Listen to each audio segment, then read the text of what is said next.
Para saudara dan saudari yang Tuhan cintai, selamat pagi dan selamat bertemu lagi dalam renungan harian dari Paroki Santo Petrus dan Paulus Argapura, edisi hari Selasa, tanggal 12 Juli 2022, dalam masa biasa yang ke-15.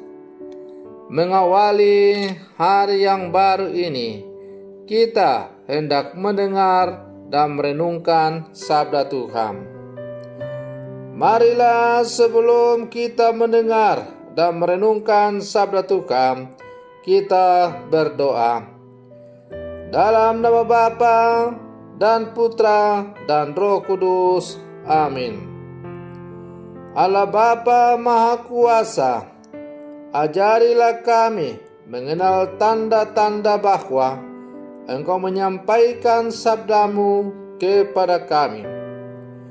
Semoga hati kami selalu terbuka untuk menerima Roh Kudus yang menjadi nafas kehidupan kami. Bersabdalah ya Tuhan, kami siap untuk mendengarkan. Terpujilah Engkau Bapa, Putra dan Roh Kudus, kini dan sepanjang segala masa. Amin. Para saudara dan saudari yang Tuhan cintai, sabda Tuhan yang hendak kita dengar dan kita renungkan untuk mengawali hari yang baru ini diambil dari Injil Matius pasal 11 ayat 20 sampai 24. Tuhan bersamamu. Inilah Injil suci menurut Matius. Sekali peristiwa, Yesus mulai mengecam kota-kota yang tidak bertobat, meskipun di sana ia melakukan paling banyak mujizat.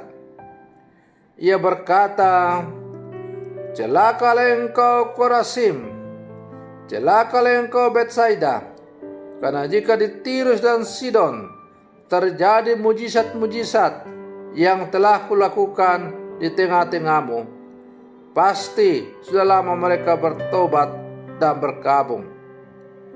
Tetapi aku berkata kepadamu, pada hari penghakiman, tanggungan Tirus dan Sidon akan lebih ringan daripada tanggunganmu. Dan engkau Kapernaum, apakah engkau akan dinaikkan sampai ke langit? Tidak, engkau akan diturunkan sampai ke dunia orang mati. Karena jika di Sodom terjadi mujizat-mujizat yang telah terjadi tengah-tengahmu, kota itu tentu masih berdiri sampai hari ini.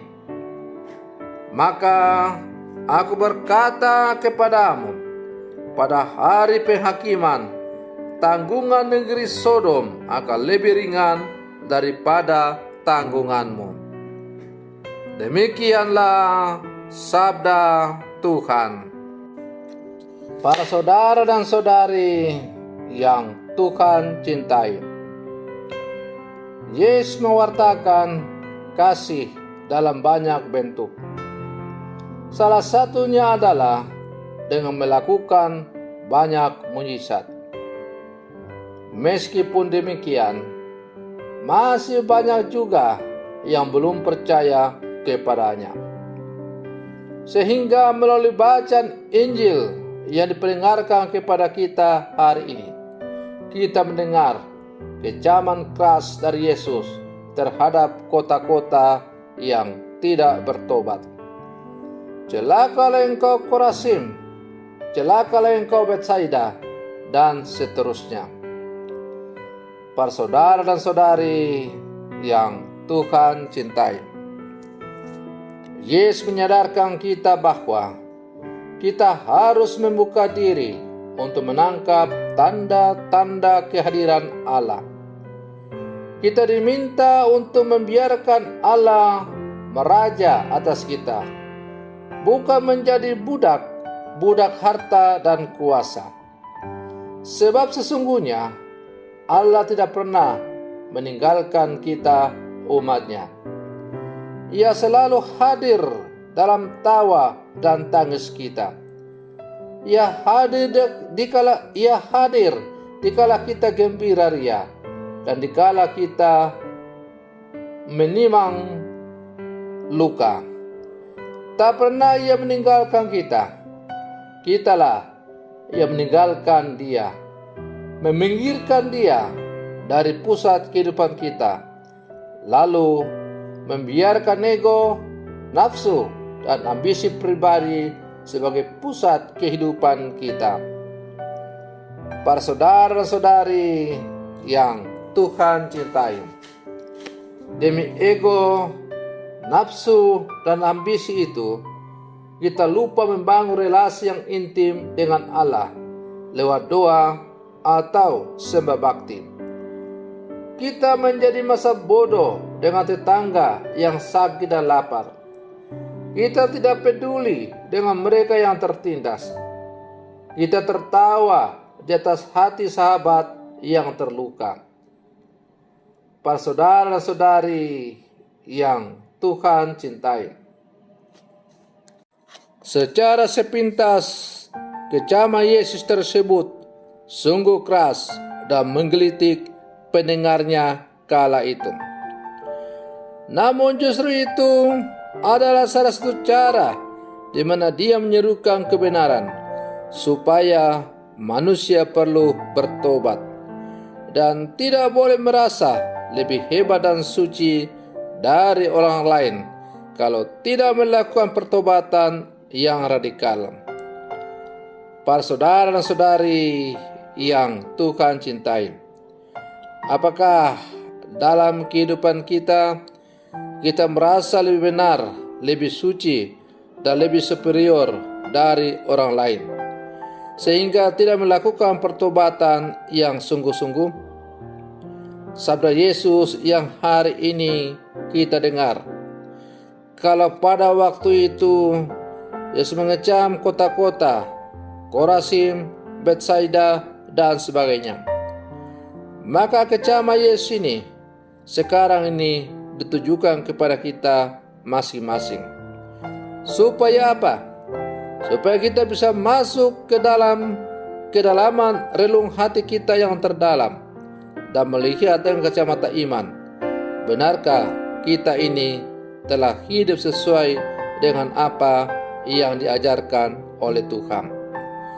Apakah seluruh perkataan kita, seluruh tindakan kita, seluruh kehidupan kita telah menggambarkan apa yang dicita-citakan oleh Yesus Kristus yang kita imani?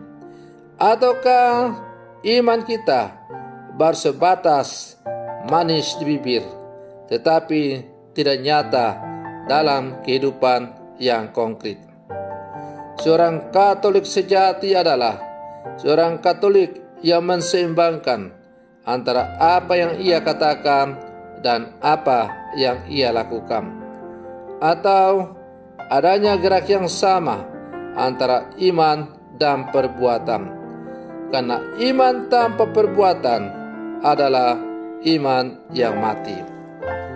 Para saudara dan saudari yang Tuhan cintai, semoga permenungan saya untuk mengawali hari yang baru ini semakin membuka mata iman kita untuk semakin sungguh-sungguh percaya secara total kepada Yesus. Semoga demikian. Selamat pagi. Tuhan Yesus memberkati.